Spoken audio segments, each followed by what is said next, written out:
I've lived in my quiet neighborhood for over 15 years. Never had issues. I mow my lawn, keep to myself, and follow all the rules. Well, the real ones, not the ones made up by the self-proclaimed neighborhood queen, Karen, the HOA president. Karen moved in 2 years ago and immediately started running the HOA like a dictatorship. Weekly notices, fines for grass too tall, and even a list of approved porch flower colors. The worst part? She targets people she doesn't like.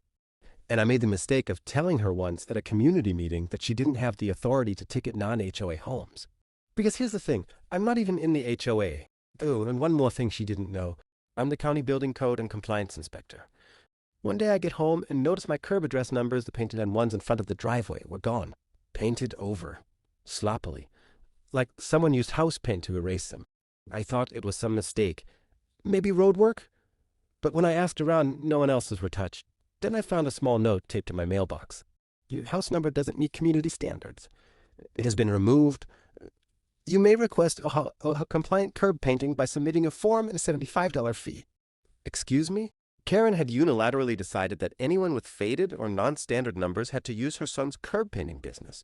And if you didn't comply, she'd erase your numbers herself. This isn't just annoying, it's illegal. Address numbers are essential for emergency services, deliveries, and city record keeping. Removing them can literally get someone killed.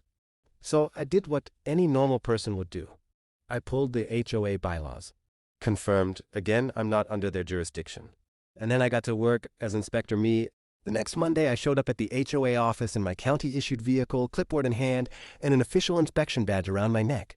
Karen barely looked up. If this is about your curb numbers, you'll have to fill out the request form. I smiled. Actually, this is a county compliance inspection. Someone's been tampering with official residential identifiers.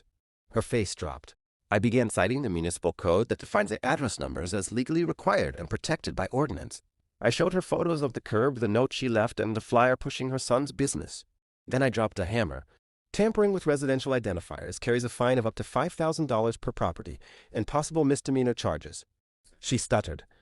I was just trying to make the neighborhood look uniform. I handed her a notice of violation, not just for my house, but for the 11 others she painted over that weekend. Karen tried to argue. She called the county office and demanded to know why some low-level inspector was harassing her. Imagine her surprise when the receptionist said, "Oh, that's our senior compliance officer. You don't want to play games with him." Within 48 hours, she received a cease and desist for unauthorized property modification, a fine totaling $33,000 for multiple violations, a formal notice that her son's curb painting business was unlicensed and illegal, and best of all, she was ordered to restore every address she painted over at her own expense, using licensed contractors, not her son's shady operation.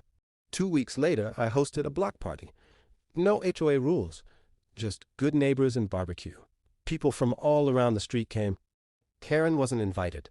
She stayed inside, blinds drawn, watching her HOA kingdom crumble. And as for my curb, it's now painted bright, bold, and regulation compliant, with a little extra flair that says, inspected and approved by the county.